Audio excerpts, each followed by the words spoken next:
모여서 공동의 도전 과제를 논의하고 우리의 우정을 심화하는 자리입니다. 70년 이상 동안 우리 동맹은 한반도의 평화와 안정의 기반이 되었습니다. 자랑스러운 우리 양 민주국가는 자유롭고 개방적인 인도태평양의 비전을 공유합니다. 그리고 우리는 함께 이 현황에 저해야 하려는 세력이 맞습니다. 지금 우리는 러복 간의 유례없는 직접적인 군사 협력을 긴밀히 추적하고 있습니다. 그래서 현재의 증거에 따르면 북한의 군대가 지금 러시아에 파병이 되었습니다. 그리고 우리가 어떻게 함께할지에 대해서 또한 논의가 있습니다. 그리고 이러한 위험한 그리고 비안정적인 긴장 고조에 대해서 어떻게 대응한지를 말씀드리겠습니다. 현재의 증거에 따르면 북한이 약 10,000명의 군사를 동북 러시아에서 훈련시키기 위해서 파병했습니다. 병력 중 일부는 이미 우크라이나 가까이 이동했습니다. 저는 러시아의 이런 북한 군대들이 러시아 유니폼을 입고 있는 것을 그리고 장비를 사는 것을 보고 있습니다. 그러므로 저는 크렘린이 이러한 북한 병사들을 사용해서 러시아의 전투작전을 지원하고자 하는 것에 대해서 상당히 염려를 하고 있습니다. 우크라이나 국경적인 쿠스크 지역에서 이런 일이 벌어지고 있습니다. 아시다시피 러시아는 유엔 안보리 결의안에서 북한의 군사지원을 하지 않겠다고 동의했습니다. 물론 우리는 푸틴이 북한과 이란에 무기 지원을 요청했음을 알고 있습니다. 그러나 이렇게 푸틴이 북한 같은 불량 국가로 향한다면 이것은 그가 엄청난 문제에 봉착했음을 보여준다고 했습니다. 그리고 이것은 상당히 심각하게 여기고 있습니다. 우리는 크렘린이 방향을 선회하기를 촉구합니다. 우리는 유럽과 그리고 인도태평양의 안보에 미치는 시사점을 완전히 이해하고 있습니다. 푸틴은 우크라이나에서 승리하지 못할 것입니다. 북한의 지원이 더 있다 하더라도 승리하지 못할 것입니다. 그러나 이렇게 심히 우려되는 전개 상황은 바로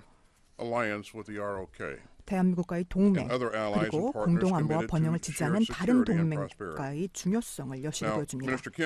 김 장관과 저는 오늘 상당히 성공적인 회의였습니다. 오늘의 논의로 우리는 동맹의 현대화와 그리고 심화가 한층 더 진척되었습니다. 이 모든 것들은 한반도의 안보를 비호하고 그리고 인태 지역의 미래를 형성할 것입니다. 시급함을 느끼고 우리는 1년 전 한미동맹 방위 비전에서 명시한 공동의 안보 목표를 이행했습니다. 미국 국방부와 그리고 한국 국방부는 핵협의체 지침에 7월에 서명했습니다. 그리고 7월 말에 제가 일본으로 건너가 한일과 역사적인 삼국 장관회담에 참석했습니다. 도쿄에서 처음으로 열렸는데요. 이 회담은 2023년 캠프 데이비드 정상회담의 비전을 반영하는 것입니다.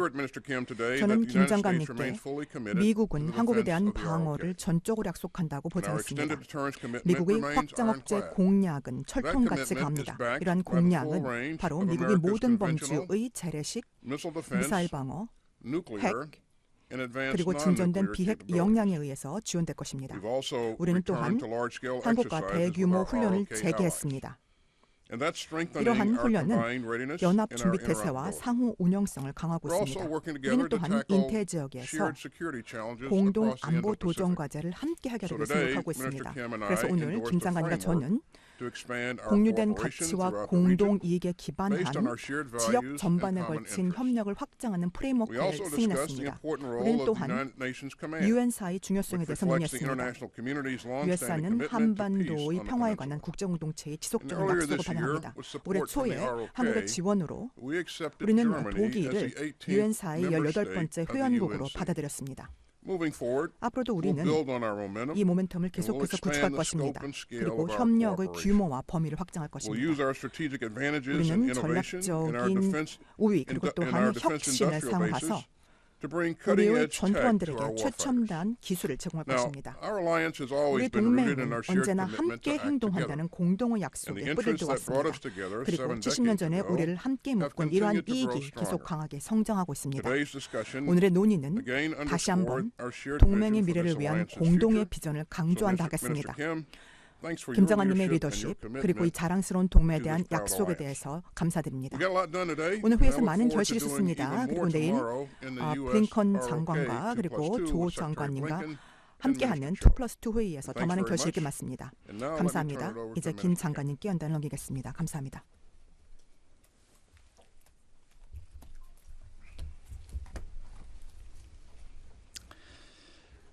반갑습니다. 대한민국 국방부 This is the 장관입니다. Minister of National Defense of the Republic of Korea, Kim Yong-hyun. I find it highly meaningful to conduct my first overseas defense diplomatic engagements after my inauguration here at the Pentagon, the heart of safeguarding liberal democracy. Today at the SCM, Secretary Austin and I reviewed the work of implementing the defense vision of the ROK-US alliance over the last year. In addition, we reaffirmed that the ROK-US alliance remains more robust than ever, even amid complex international security crisis. While asserting its theory of hostile two nations, North Korea continues to escalate tensions on the Korean peninsula through detonation of sections of inter-Korean roads. In order to deter and respond to DPRK provocations and threats, Secretary Austin and I agreed to maintain an overwhelming combined defense posture and engage in close coordination and responses. In particular, we made it clear that DPRK's ongoing practice of sending filth and trash balloons constitutes a violation of the Armistice Agreement and called for an immediate cessation of this activity with one voice. Furthermore, we condemned in the strongest terms with a unified voice the unlawful military cooperation between North Korea and Russia, which directly violates the rules-based order through the deployment of North Korean forces to Russia and arms trade, and pledged to closely work with the international community. This July, the defense authorities of Korea and the United States completed the NCG joint guidelines through the Nuclear Consultative Group, thereby elevating the ROK-US alliance to an unequivocal nuclear-based alliance. Building on these guidelines, Secretary Austin and I will diligently pursue the NCG tasks in a substantive manner to enhance the execution capabilities of extended deterrence of ROK and US as equal partners. Throughout this process, the ROK Strategic Command will be a key unit in the execution of the ROK-US Conventional Nuclear Integration CNI operations. Secretary Austin reaffirmed the United States' unwavering commitment to providing extended deterrence to the Republic of Korea by utilizing the full range of its military capabilities. In addition, as tangible evidence of the U.S. commitment to the defense of the RRK, Secretary Austin reiterated that the frequency and intensity of U.S. strategic asset deployment would be increased and made regularized in accordance with President Biden's commitment in the Washington Declaration. The RRK and the United States will continue to further enhance the alliance's capabilities and posture in response to nuclear and missile threats through implementing combined exercises that reflect the North Korean nuclear threats. Secretary Austin and I agreed to strengthen security cooperation in the region based on the respective Indo-Pacific strategies of our two countries. The nuclear and missile threat from North Korea is now an existential threat not only to the RRK but also to the Indo-Pacific region. We had a shared understanding that the RRK-US-Japan Trilateral Security Cooperation Framework signed in this July represents a historic milestone in trilateral security cooperation. We will continue to further enhance it. In particular, we highly appreciated the achievements of Freedom Edge exercise, the first multi-domain training, and have decided to conduct a second training in the near future. In today's meeting, Secretary Austin and I approved the Regional Cooperation Framework for ROK-US Alliance contributions to security in the Indo-Pacific, demonstrating our commitment to cooperation both domestically and internationally. Based on the framework, we will expand substantive cooperation with ASEAN and Pacific Island nations, enhancing the level and broadening the scope of the RRK-US alliance. Secretary Austin and I pledged to strengthen cooperation in science and technology and defense industry based on the defense vision of the alliance. we plan to establish a Vice Minister-level Defense Science and Technology Executive Committee within this year to explore the application of cutting-edge science and technology in the defense sector, as well as cooperation on AUKUS Pillar 2. Furthermore, we acknowledge the significance of securing supply chain resilience and modernizing alliance capabilities, and pledge to engage in active cooperation in the defense industry sector. In this regard, Secretary Austin welcomed ROC's participation in the U.S. MRO pilot project and underscored the efforts to expand cooperation between our two countries. For more than 70 years, the ROC-US alliance has overcome countless challenges, establishing itself as one of the world's most premier and exemplary alliances. Through the 56th Security Consultative Meeting, Secretary Austin and I reaffirmed our resolve to leap forward as a stronger alliance in response to uncertain future challenges. As the Minister of National Defense, I will work closely with Secretary Austin so that the ROC-US alliance serves as a linchpin of peace and stability in the world, extending beyond the Korean Peninsula. I deeply appreciate Secretary Austin's active support for the successful meeting we had today. We go together. 같이 갑시다. Thank you. Thank you very much, gentlemen. Our first question will go to Phil Stewart, Reuters. 네, 첫 번째 질문은 로이터스의 필 스튜어트가 질문하겠습니다. To Secretary Austin, how soon do you believe that North Korean soldiers may enter the fight against Ukrainian forces in Kursk? Are we talking days or weeks? And do you believe there's anything the international community can still do to stop that deployment? And to Minister Kim, does this deployment increase the risk of war on the Korean Peninsula? And does this change South Korea's willingness to provide lethal, direct aid to Ukraine? If not, why not? Well, Phil, as you heard me say in my opener, I'm sorry? I need to translate this. Okay. first. 네, 먼저 첫 번째 질문은 오스틴 장관님께 드리겠습니다. 지금 북한이 우크라이나 지역까지 가서 전투에 실제 배치되고 쿠르스카 지역에 가서 참전할 것으로 예상이 되는지 질문을 드립니다. 이것이 예상되신다면 며칠 내 또는 몇 주 내로 보시는 건지 궁금하고, 여전히 국제사회에서 이런 것이 현실화되지 않도록 막을 수 있는 그런 방안이 있으면 말씀해 주시면 감사하겠습니다. 두 번째 질문은 김용현 장관님께 질문 드리도록 하겠습니다. 이번에 북한군이 러우 전쟁에 참전하게 된다면 이것이 한국에서의 전쟁 발발 가능성을 더 증가시키는 것이라고 보시는지요? 그리고 러우 전쟁에 북한이 실제 참전한다고 한다면 한국이 우크라이나에 살상 무기를 직접 지원하실 그런 계획 또는 가능성이 있으신지요? 그렇지 않다라고 하신다면 그렇지 않으신 이유가 무엇인지 말씀해 주시면 감사하겠습니다. Phil, as you heard me say in my opener, we believe that DPRK has sent some 10,000 troops into eastern Ukraine, and they've been drawing equipment and conducting some training, and some of those troops have begun to make their way towards the border of Ukraine in the Kursk region. Whether or not they'll be employed in the fight is left to be seen yet, but certainly if they are employed, then that's very disturbing, and so we remain concerned that they're going to use these troops in combat. I won't speculate on the timing of employment, but again, this is something we're going to continue to watch, and we're going to continue to work with allies and partners to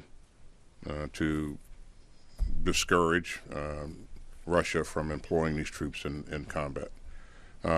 Again, this is a violation of the UN Security Agreement. So this is pretty serious. Again, we're going to continue to watch it and continue to work with our allies and partners to discourage it. So. 네.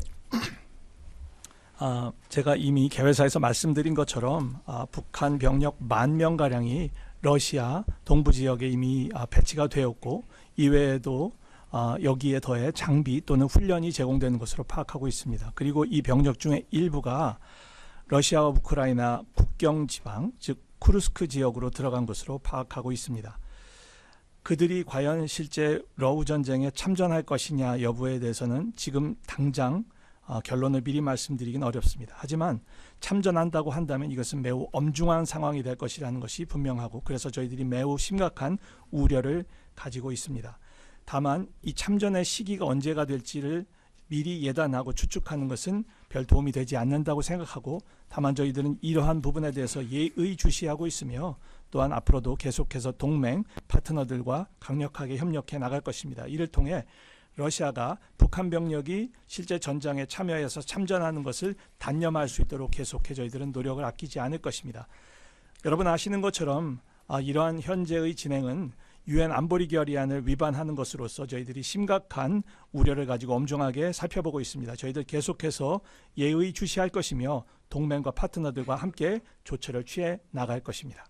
To be clear, Phil, violation of UN sanctions. Did you mean Eastern Ukraine? You said deployed to Eastern Ukraine? I'm sorry? I thought you said deployed to Eastern Ukraine. Yeah, did you mean Eastern Ukraine or Eastern Russia that they had deployed to? They had deployed to eastern Russia, and then they're making their way west towards the Ukrainian border. Sorry about that. 네, 분명히 말씀드린다면 유엔에서 결정된 것 중에 위배되는 것 중에는 유엔 제재와 관련된 안보리 결의사항을 위배한 것이라는 점을 말씀을 드리고 제가 아까 말씀드렸던 것에 대해서 분명히 정정하자면 현재 10,000명으로 추정되는 북한 병력은 러시아 동부 지역에 배치되어 있고 그중에 일부가 러시아 서부 즉 우크라이나와의 국경 지역으로 이동하고 있는 것으로 파악하고 있습니다.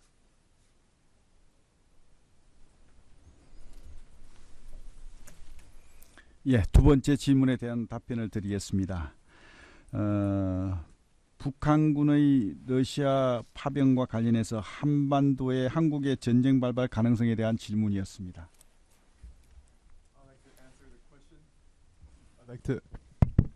I'd like to answer the question regarding the increase in the possibility of war breaking out on the Korean Peninsula following the North Korean troops deployment to Russia. 북한군의 러시아 파병으로 인한 한국 전쟁의 발발 가능성보다는 한반도의 안보 위협이 고조될 수 있다, 높아질 수 있다. 저는 그렇게 생각합니다. I do not necessarily believe that the North Korean troops deployment to Russia results in the changes in the possibility of war breaking out on the Korean Peninsula. However, I believe this can result in the escalation of the security threats on the Korean Peninsula.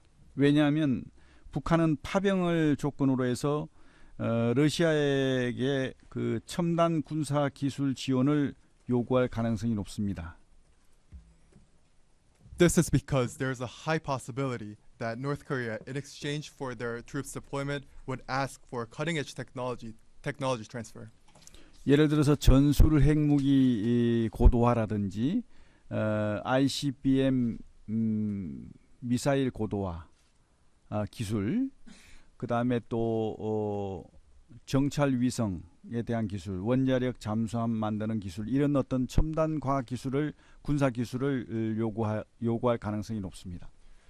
There's a high chance that they would, in exchange for their deployment, North Korea is very likely to ask for technology transfers in diverse areas, including the technologies relating to tactical nuclear weapons, technologies related to their advancement of ICBM, also those regarding reconnaissance satellite, and those regarding SSBNs as well.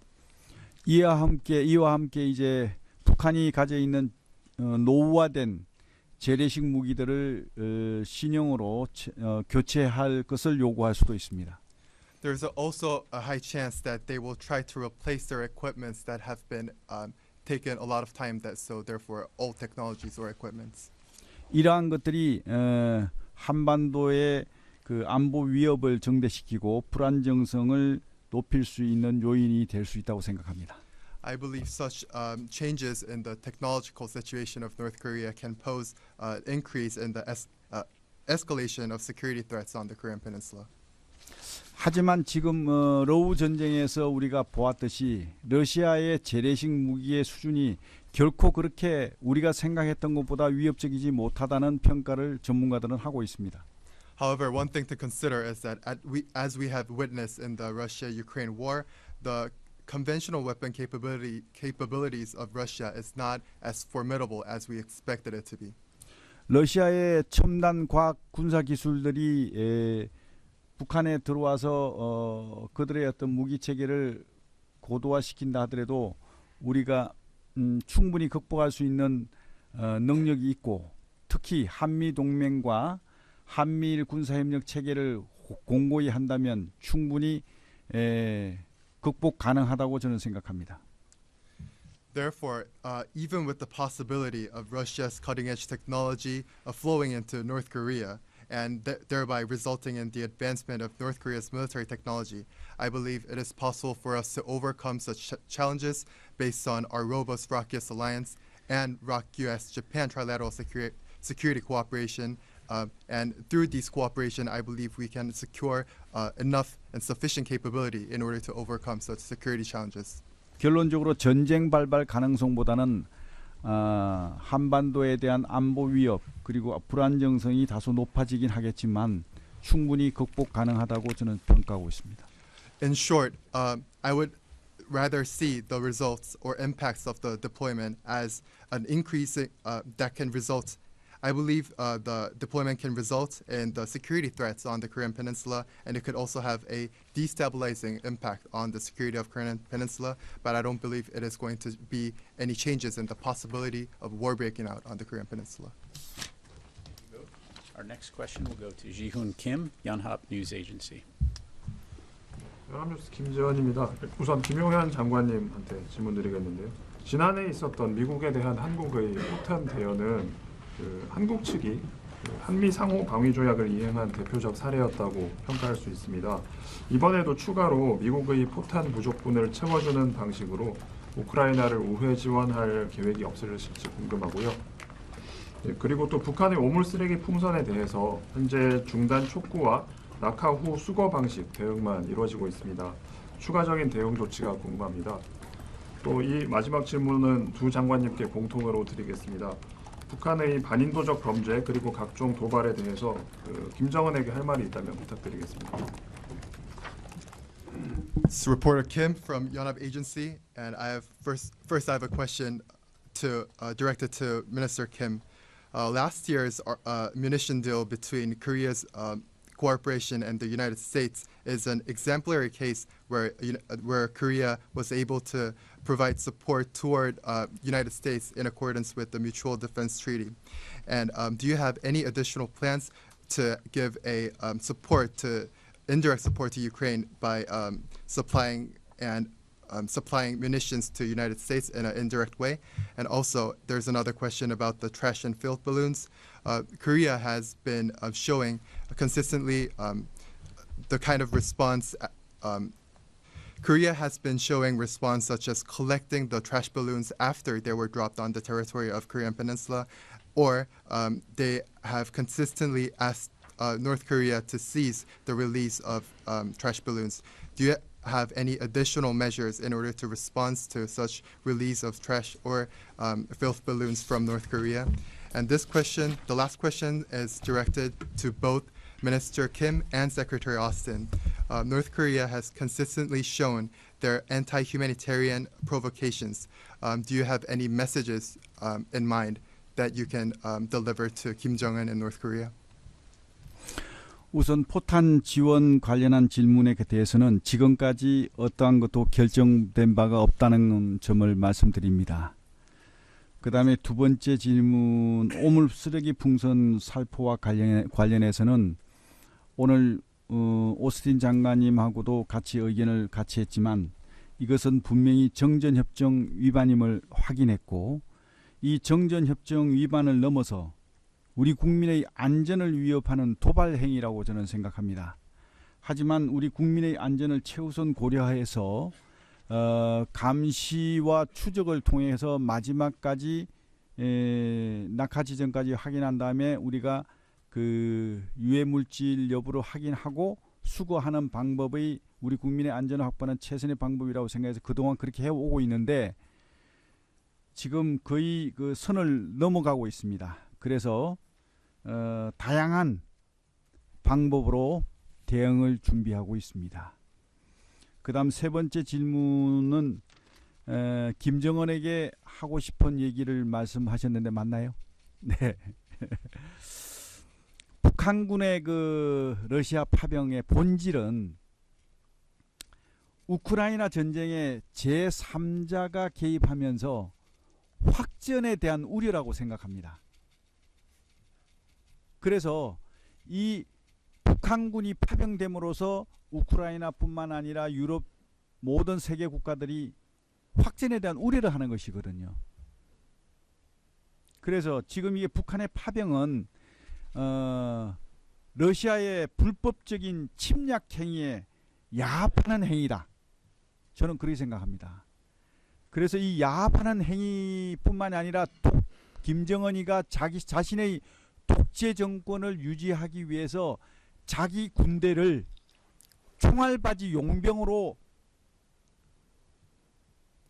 용병으로 보낸 것에 불과하다. 저는 그렇게 생각합니다.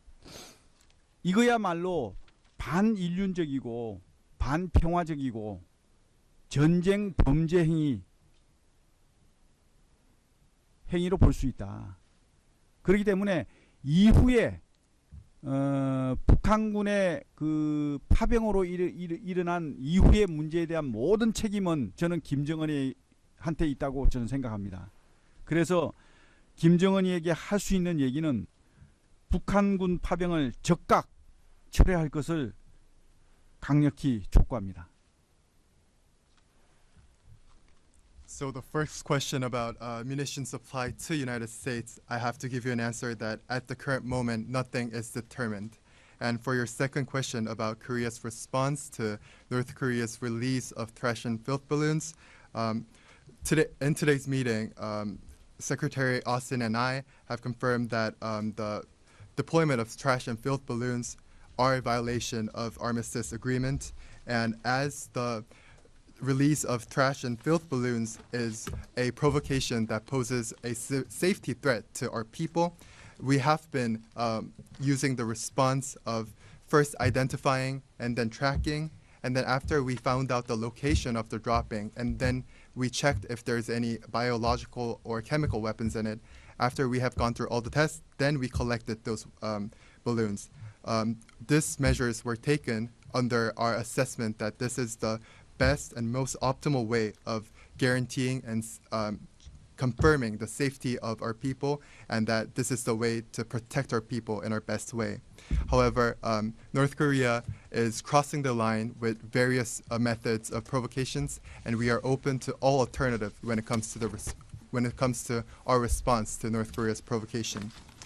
On your third question, I recall it was if I have any message that I have to Kim Jong-un. I believe the essence of North Korean troop deployment is the possibility of expansion of the war, and this results from the intervention of the third party, which is North Korea. And such possibility is resulting in grave concerns of European countries, including Ukraine. And the deployment is, North Korea is joining the collusion of Russia's illegal aggression and invasion, and therefore I see that the deployment is Kim Jong-un's attempt to maintain its dictatorship, and Kim Jong-un didn't hesitate to sell out its young people and troops as cannon fodder mercenaries. I believe such activities is a war crime that is not only anti-humanitarian but also anti-peaceful. Therefore, I would like to strongly condemn the activity of Kim Jong-un, and I believe all responsibility from the results of the deployment belong to Kim Jong-un. We call for Kim Jong-un's immediate withdrawal of his troops in our strongest terms. Thank you. Thank you for the question. I don't have any messages for the leadership of DPRK. I call upon them to cease their potentially destabilizing behavior in both the Indo-Pacific region and now in the European theater as well. And like my colleague here, Minister Kim, I call upon them to withdraw their troops out of Russia.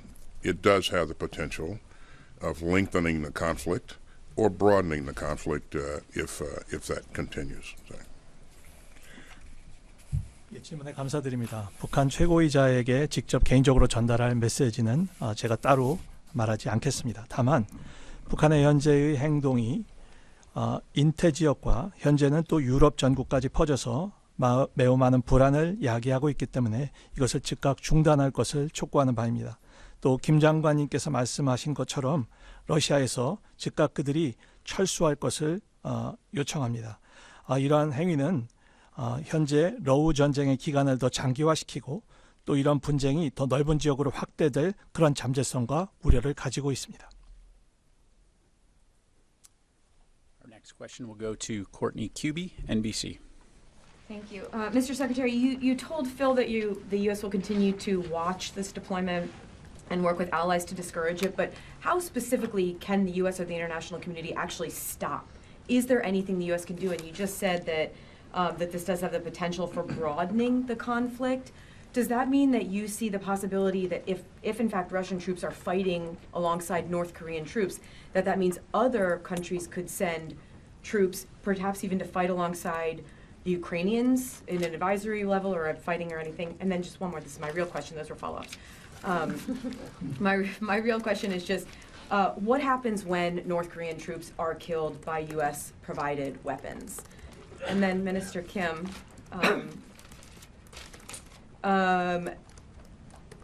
do you see any signs that North Korea plans to interfere in the U.S. elections?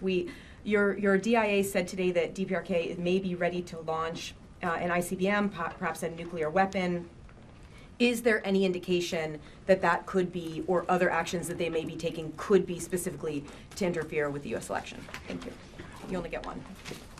네, 먼저 우리 오스틴 장관님께 질문을 드리겠습니다. 지금 미국이 현재 러시아와 북한 사이의 밀착에 대해서 예의주시하고 계시고 동맹들과 밀접하게 협조하실 것이라고 하셨는데요. 이것을 중단시키기 위한 구체적인 그런 방안을 가지고 계신지, 이렇다면 무엇을 통해서 이 러시아와 북한의 밀착을 또 참전을 막을 수 있다라고 생각하시는지 말씀해 주시면 감사하겠습니다. 그리고 북한이 러우 전쟁에 참전하게 되는 것은 현재의 러우 전쟁을 더 폭넓게 확대시키는 그런 잠재성을 가지고 있다고 말씀하셨는데, 이 말씀이 시사하는 바가 정확히 뭔지 좀 부연 설명해 주시면 감사하겠습니다. 즉 러시아와 북한이 함께 참전해서 싸우게 될 때 다른 국가들도 또 참전할 가능성이 있다고 보시는지요. 특별히 우크라이나 쪽의 편을 들어서 우크라이나 전선에 참여할 그런 다른 국가가 있다고 보시는 것인지 그게 궁금합니다.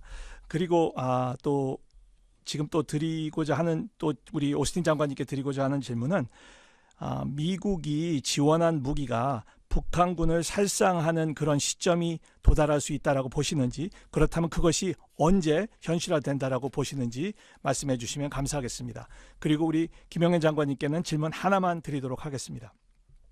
북한이 현재 이제 다가온 미국 대선에 개입할 가능성과 정황을 파악하고 계시는지요? 최근에 있었던 그 한국 정보당국 KDI의 그러한 예측에 따르면 북한이 대륙간 탄도미사일 즉 ICBM이라든가 핵실험을 강행할 그런 가능성, 그리고 그 외에도 여러 가지 도발을 할 가능성이 있다라고 정보 예측을 하고 있는데, 이런 활동들을 통해서 북한이 미국 대선에 개입하려는 시도를 할 개연성이 있다라고 보시는지 말씀해 주시면 감사하겠습니다. So Courtney, the first of your 20 questions here was whether or not we can stop the DPRK from sending troops. We certainly can work with others to discourage this kind of behavior, but I didn't mean to imply that we can stop that. But certainly, their actions have consequences, as all actions have consequences, and we need to be mindful of that. In terms of what could happen, you mentioned my reference to potentially broadening this conflict. Yes, it could encourage others to take action, different kinds of action. But I won't speculate on what could exactly happen. But there are a number of things that could happen. And what happens when DPRK soldiers are killed with U.S.-provided weapons? Well, if the DPRK soldiers are fighting alongside Russian soldiers in this conflict and attacking Ukrainian soldiers have the right to defend themselves, and they will do that with the weapons that we provided and others have provided. That's to be expected. But if they are fighting alongside of Russian soldiers, they are co-belligerents, and you have every reason to believe that those kinds of things will happen, that they will be killed and wounded as a result of battle. 예, 지금 우리 코트니 기자분께서 한 20가지나 되는 것처럼 굉장히 많은 질문을 주셨는데 그중에 첫 번째 질문에 대해서 답변을 해보겠습니다. 즉 북한이 현재 러시아 우크라이나 전쟁에 참여한 것을 중단시킬 수 있느냐 하는 질문이셨는데 저희들이 그런 목적을 위해서 계속해서 노력해야 하고 노력하는 것은 늘 가능하다라고 생각합니다. 하지만 제가 단정적으로 그들을 이렇게 해서 중단시킬 수 있다라고 말씀드리지 않았다는 점을 다시 한번 환기시켜 드립니다. 그런데 분명한 것은 그들이 취한 이런 행동에는 반드시 결과가 따를 것이라는 것이고 그것은 모든 행동에는 다 결과가 따른다라는 점을 참고해서 그들이 꼭 이 부분을 유념해야 할 것입니다. 또 이러한 그 북한의 참전을 통해서 어떤 일이 일어날 것인가에 대해서 제가 이런 전쟁과 충돌이 더 포괄적으로 폭넓어질 수 있다는 점에 대해서 추가 질문을 해주셨는데요. 지금 하신 추가 질문에 대한 내용이 맞습니다. 즉 다른 국가들이 현재 전쟁에 대해서 여러 조치를 취해서 참여할 수 있다라고 봅니다. 그럼 구체적으로 어떤 국가가 어떤 조치를 취할 것인지에 대해서 추측하는 것은 별 도움이 되지 않는다라고 생각하는데 다만 여러 가지 조치들이 가능할 것이라는 점은 말씀드릴 수 있겠습니다. 또 이어진 질문은 바로 미국이 제공한 무기가 북한군을 살상하는 데 사용되는 때가 언제고 이때는 어떤 시사점이 있느냐라는 그런 내용을 질문해 주셨는데요. 분명한 것은 러시아와 북한이 함께 어깨를 나란히 하고 우크라이나 병사를 공격한다라고 한다면 우크라이나 병사 입장에서는 당연히 자위권을 발동할 입장이 있고 그런 경우에 미국이 제공한 무기든 아니면 다른 우방 국가가 제공한 무기를 사용하게 될 것을 우리가 당연히 예측할 수가 있게 됩니다. 분명한 것은 현재 러시아와 우크라이나가 침공군으로서 활동을 하고 있기 때문에 그들에게 반격을 취할 때 북한 병사도 마찬가지로 사상되거나 또 부상을 입을 확률이 분명히 존재합니다.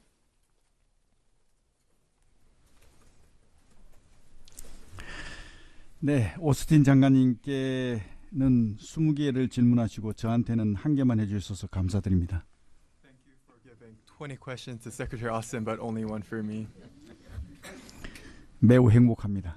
I'm so happy. 북한의 대선 개입 가능성에 대해서 질문하셨는데 결론적으로 말씀드리면 가능성은 높지 않다라고 답변드립니다. Your question about the possibility that North Korea attempts to interfere with U.S.'s presidential election, my short answer is that the possibility is not high. 대선 개입보다는 대선을 전후해서 자신들의 존재감을 과시하기 위한 도발 가능성은 충분히 열려 있다. 저는 그렇게 생각합니다. I believe there isn't a high chance of them attempting to interfere with the election. However, I believe there is a high chance that they would want to exaggerate their existence around the season of U.S. presidential election before and after the election. 도발을 한다면 그 가능성은 ICBM을 발사하거나 또는 7차 핵실험 등이 예상됩니다. The expected courses of action that North Korea could take in their attempt to provoke could be either their launch of ICBM or their 7th nuclear tests. Thank you. Our final question will go to Jiho Yang, Chosun. 김용현 장관님한테 먼저 질문드리겠습니다. 한국에서 야당 중심으로 우크라이나의 참관단 또는 모니터링단 등도 이제 파견해서는 안 된다는 주장들이 나오고 있는데요. 장관님이 지금 이제 북한군이 러시아에 파병한 상황을 보실 때 이와 관련해서 우리 군이 우크라이나에서 어떤 역할을 좀 해야 된다고 생각하시는지 여쭤보겠습니다. 그리고 오스틴 장관님께는 현재까지 북한이 러시아에 파병은 했지만 참전은 하지 않았다라고 지금 미국 측에서 평가를 하고 계시는 것 같은데요. 일부 언론에서는 이미 교전이 있었다 이런 보도들도 있는데 미 측이 보시기에 북한군이 파병이 아니라 이제 실제로 참전하게 되는 시점, 어떤 행동을 했을 때 참전이라고 보시는지 그 기준을 좀 설명해 주시면 좋을 것 같고요. 그리고 이제 최근에 미국 국방부에서 북한군이 전장에 투입될 경우 합법적인 공격 대상으로 간주하고 우크라이나가 미국이 제공한 무기를 사용하는데 제한을 두지 않을 것이다, 이런 표현을 해주셨는데 이 부분에 대해서 조금 더 자세한 설명을 해주시면 좋을 것 같습니다. This is reporter Yang from Joseon Daily. First, I have a question to Minister Kim. The main opposition party of Republic of Korea has expressed their opposition towards Korea's dispatch of analysis team and Korean delegation to Ukraine. So, from your perspective, Minister Kim, what do you think is the role that Korean military can play in Ukraine? And I have a question to Secretary Austin. So, it is my understanding that the current assessment of the United States DoD is that North Korea did deploy troops to Ukraine, to Russia. However, they were not involved in any combats at the moment. So, however, some are claiming that North Korean troops that are already being deployed are already being in engagements. So, like, what would be your standard to determine whether the participation of these North Korean troops will be deployment or actual participation in combat operations? And also, US DoD has also made a statement that the North Korean troops who are in Russia will also be classified as enemies that can be attacked by US weapons that are supplied to Ukraine. So could you give a little more elaboration on this statement? This concludes my question.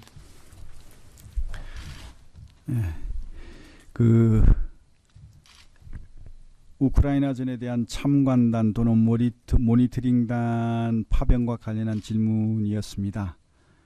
이와 관련해서는 이라크전을 비롯해 가지고 각종 그 전쟁 시에 참관단이나 전황 분석단 이런 것들을 쭉 보내왔습니다. So I recall the question was about our observers and monitoring teams of Korea that are and could be sent to Ukraine. So throughout the history in many different wars, including the Iraq War, there have been many cases where we have sent monitoring teams or lesson learned analysis team to the countries that were in war. 전황 분석단이나 참관단이 이렇게 가서 하는 역할은 그 현대전의 그 추세 그리고 전쟁 양상 이런 것들을 분석을 하고 특히 우크라이나전 같은 경우는 북한군이 참전을 하기 때문에 북한군의 전투 동향 이런 것들을 잘 분석을 해서 향후 우리 군에 유용한 정보로 활용할 수가 있습니다.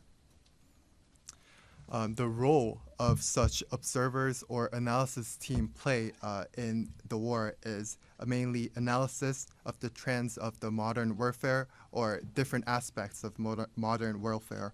And especially as we have confirmed North Korean troops were deployed to Russia, I believe it could serve as a great opportunity for our analysis team or observer to learn the movements or trends of the North Korean troops. 그 새로운 다양한 무기 체계들도 등장을 하고 있고 현대전에 맞는 전술 이런 것들도 굉장히 중요하게 드러나고 있습니다. 이런 것들을 우리가 잘 수집을 해서 향후 우리 국가 안보에 우리가 유용하게 활용을 한다 그러면 보다 우리 국민의 안전을 지키는데 큰 도움이 될 것으로 생각합니다. In many wars, we have witnessed many new and diverse weapon systems continuously popping up, and also we were able to witness many different modern tactics in the war.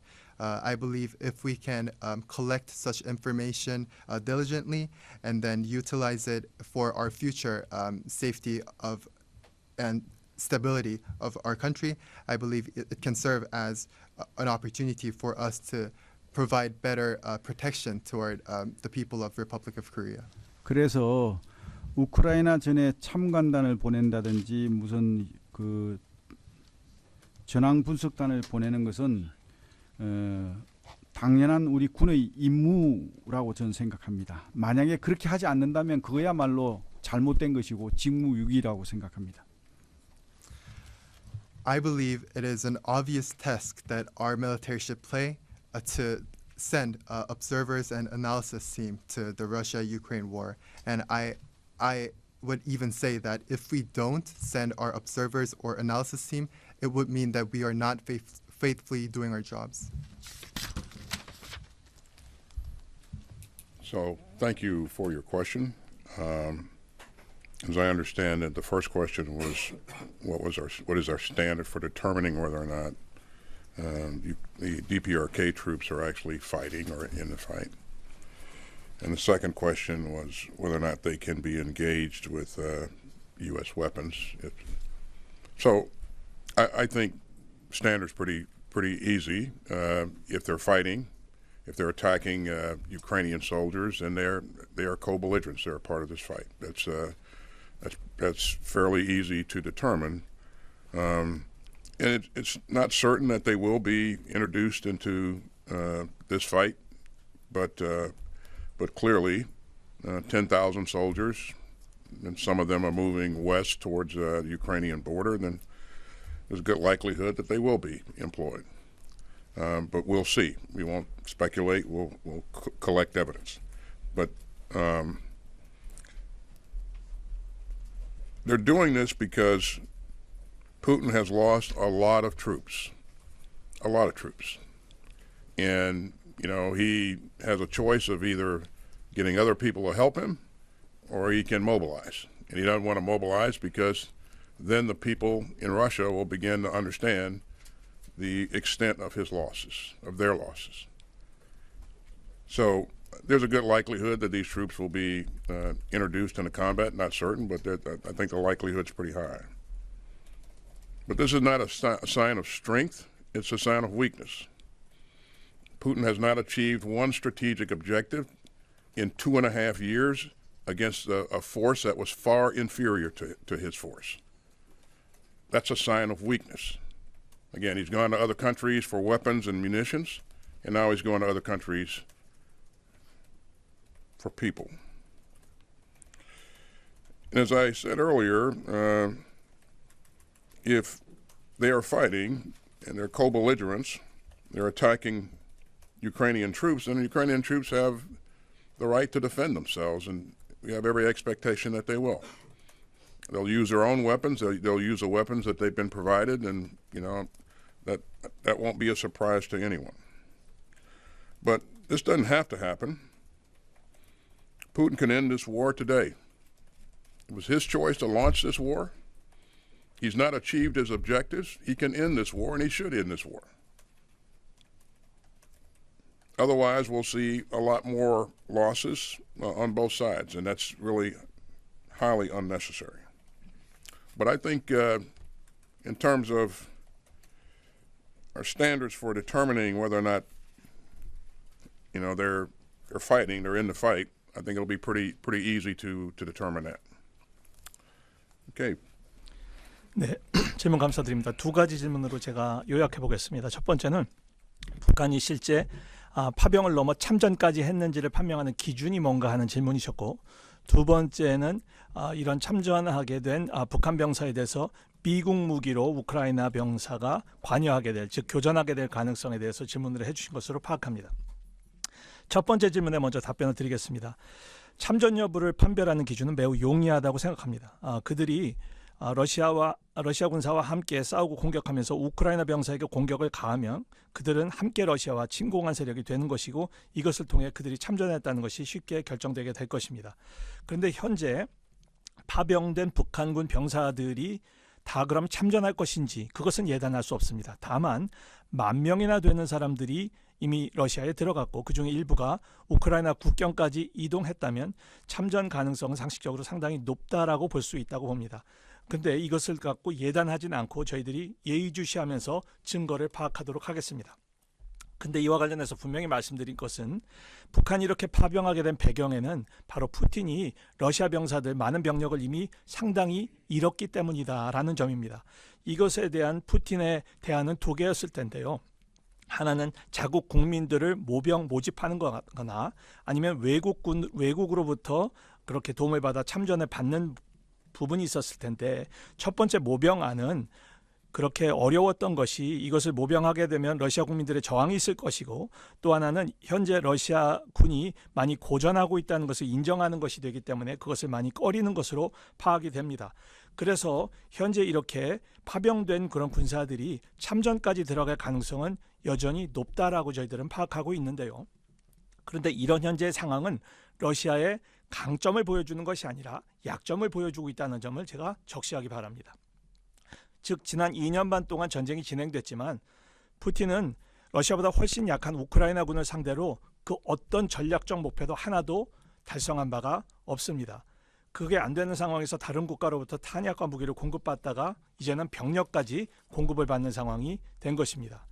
앞서서 또 두 번째 질문해 주신 내용, 바로 그 참전 여부에 대해서는 바로 우크라이나 병사에게 북한 병사가 공격하는 것이 들어가면 그것이 바로 참전하는 것이 될 것이고, 이 상황에서 우크라이나 병사는 당연히 자위권을 발동할 권리가 있으며 그렇게 자기를 지키기 위해서 무기를 사용할 것으로 예상되는 바입니다. 이런 상황에서 그 병사가 가지고 있는 무기를 사용할 것이고, 그 무기가 미국이 제공한 것이든 어떤 것이든 사용하게 될 것이고, 그런 결과는 놀라운 것이 아닐 것입니다. 하지만 그런 결과가 그렇다고 해서 꼭 일어나야만 하는 것은 아닙니다. 일어나지 않아도 되는 것이죠. 바로 푸틴 대통령이 오늘 즉시 전쟁을 중단하면 되는 것입니다. 전쟁을 개전한, 즉 전쟁을 시작한 자도 푸틴이었고 전쟁을 지금까지 이끌어온 사람도 푸틴이었습니다. 그리고 종전의 열쇠도 푸틴 대통령이 쥐고 있습니다. 그가 오늘 당장 종전하지 않는다면 양측에 너무도 많은 불가피한 손실이 그리고 사상자가 발생할 것인데, 이것은 우리가 피할 수 있는 것이고 전혀 불필요하다는 점을 말씀을 드리겠습니다. 감사합니다. Secretary Austin, Minister Kim, thank you both gentlemen. Ladies and gentlemen, that's all the time we have available today. This concludes our press briefing. Thank you.